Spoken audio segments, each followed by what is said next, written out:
ஹரே கிருஷ்ண. மகாமந்திர ஜப யோகா நம்பர் 1 யோகா. யோகம் என்றால் என்ன? மந்திரம் என்றால் என்ன? மகாமந்திர ஜப யோகம் என்றால் என்ன? அதை சொல்வது எப்படி? அதன் பலன் என்ன? கட்டுப்பாடுகள் என்ன? மத சார்பானதா, விஞ்ஞான பூர்வமானதா, சாஸ்திரங்கள் ஆதரிக்கின்றதா? எந்த யோகம் இக்காலத்திற்கு பொருந்தும்? எது உண்மை யோகம், எது உயர்வான யோகம் என்ற பலவிதமான கேள்விகளுக்கு பதிலளிக்கும் முயற்சியாக இந்த முதல் பாகம் துவங்குகிறது. பாகம் 1, ஜப யோகா பற்றிய விளக்கங்கள். அத்தியாயம் 1, மகாமந்திர ஜப யோகம் ஓர் அறிமுகம். மகாமந்திரம் ஓர் விளக்கம். எது மகாமந்திரம்? ஹரே கிருஷ்ண கிருஷ்ண கிருஷ்ண ஹரே ஹரே, ஹரே ராம ராம ராம ஹரே ஹரே என்ற 16 வார்த்தைகள் அடங்கிய மந்திரமே மகாமந்திரம். மகாமந்திரம் இஸ்கான் உருவாக்கியதா? இல்லை. இம்மகாமந்திரம் கலி சந்தரண உபனிஷத் என்ற உபனிஷத்தில் குறிப்பிடப்பட்டுள்ளது. மந்திரம் என்றால் என்ன? மன் என்றால் மனம் என்றும், திரா என்றால் விடுவிப்பது என்றும் பொருள். ஆகையால் மந்திரம் என்றால் மனதை விடுவிப்பது என்று பொருள். அதாவது துன்பங்களிலிருந்து மனதை விடுவிப்பது மந்திரம் எனப்படும். மகாமந்திரம் என்றால் என்ன? எல்லா மந்திரங்களுக்கும் பெரிய மந்திரம் மகாமந்திரம். சாதாரணமாக ஒரு மந்திரம் ஒரு குறிப்பிட்ட துன்பத்திலிருந்து மனதை விடுவிக்கும். ஆனால் மகாமந்திரம் என்றால் எல்லா வகையான துன்பங்களில் இருந்தும் மனதை விடுவிக்கும் சக்தி வாய்ந்தது என்று பொருளாகும். ஜப யோகம் ஓர் விளக்கம். யோகா என்றால் என்ன? யோகா என்ற சமஸ்கிருத வார்த்தைக்கு இணைத்தல் என்று பொருள். அதாவது யோக பயிற்சி செய்பவரை மிக உயர் சக்தியாகிய இறைவனுடன் இணைத்தலே யோகா எனப்படும். ஜபம் என்றால் என்ன? பகவானின் நாமங்களை தினசரி குறிப்பிட்ட எண்ணிக்கையில் விடாது உச்சரித்து வருவது ஜபம் எனப்படும். ஜப யோகம் என்றால் என்ன? பகவானின் நாமங்களை தினசரி குறிப்பிட்ட எண்ணிக்கையில் விடாது உச்சரித்து வருவதால் இறைவனுடன் தொடர்பு கொள்வதே ஜபயோகம் எனப்படும். மகாமந்திர ஜபயோகம் என்றால் என்ன? ஹரே கிருஷ்ண கிருஷ்ண கிருஷ்ண ஹரே ஹரே, ஹரே ராம ராம ராம ஹரே ஹரே என்ற 16 வார்த்தைகள் அடங்கிய மகாமந்திரத்தை குறிப்பிட்ட எண்ணிக்கையில் தினசரி விடாது உச்சரித்து வரும் ஜபயோகமே மகாமந்திர ஜபயோகம் எனப்படும். அத்தியாயம் 2, மகாமந்திர ஜபயோகம் செய்வது எப்படி? மகாமந்திரத்தை உச்சரிக்கும் முன் சொல்ல வேண்டிய மந்திரங்கள் என்ன?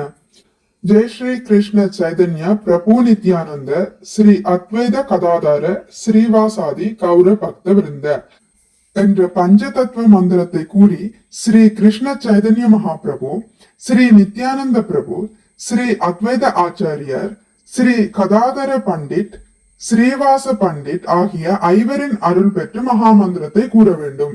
மகாமந்திர ஜபயோகம் செய்ய ஜபமாலை வேண்டுமா?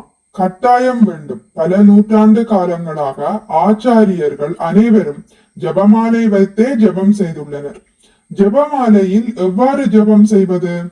மாலையை எவ்வாறு பிடிப்பது? இந்த படத்தில் காட்டியுள்ளபடி முதலில் ஜபமாலையை வலது கையில் பிடியுங்கள். ஜபமாலையை வலது கை கட்டை விரலுக்கும் நடுவிரலுக்கும் இடையில் நடுவிரலில் தொங்கும்படி பிடிக்கவும்.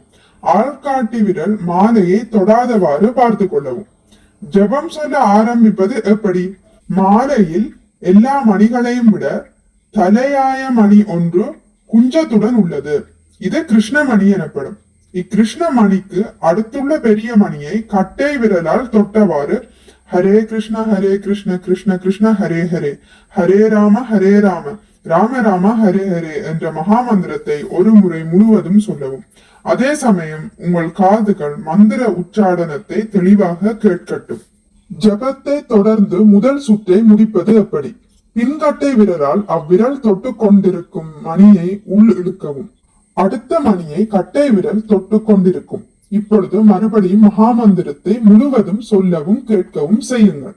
இவ்வாறு மாலையில் உள்ள 108 மணிகளையும் நகர்த்தி 108 முறை மகாமந்திரத்தை முழுவதும் உச்சரியுங்கள், கேளுங்கள். இப்பொழுது நீங்கள் ஒரு சுற்று சொல்லி முடித்திருப்பீர்கள். அதே சமயம் கிருஷ்ணமணியின் மறுபக்கத்தையும் அடைந்திருப்பீர்கள். ஜபத்தின் 2ஆம் சுற்றை செய்வது எப்படி? கிருஷ்ணமணியில் ஜபம் செய்யாதீர்கள், அதை தாண்டவும் செய்யாதீர்கள். ஆகவே மாலையில் ஒரு சுற்று முடிந்தவுடன் அடுத்த சுற்றை ஆரம்பிக்க முந்தைய சுற்றின் கடைசி மணியில் ஜபத்தை ஆரம்பித்து முந்தைய சுற்றின் முதல் மணியில் முடியுங்கள். இப்போது இரண்டாவது சுற்றை முடித்து விட்டீர்கள். ஜபத்தின் மற்ற சுற்றுகளை தொடர்வது எப்படி? இவ்வாறு திசையை மாற்றி மாற்றி 3, 4, 5 என சுற்றுகளை தொடர்ந்து சொல்லுங்கள். சிங்கம் ஒன்று கர்ச்சிக்கும் போது மற்ற சிறு விலங்குகள் பயத்தால் ஓடுவது போல ஒருவர் பகவானின் நாமங்களை உதவியற்ற நிலையிலோ அல்லது விருப்பம் இல்லாமலோ எப்படி உச்சரித்தாலும் அவருடைய பாவங்கள் யாவும் அவரை விட்டு நீங்குகின்றன என்று கருட புராணம் சொல்கிறது. இத்துடன் முடித்துக் கொள்கிறேன். அடுத்த பதிவில் அத்தியாயம் 3 மகாமந்திர ஜபயோகத்தின் முழு பலனையும் பெற என்ன வழி என்பதை பற்றி வாசிக்கலாம். ஹரே கிருஷ்ணா.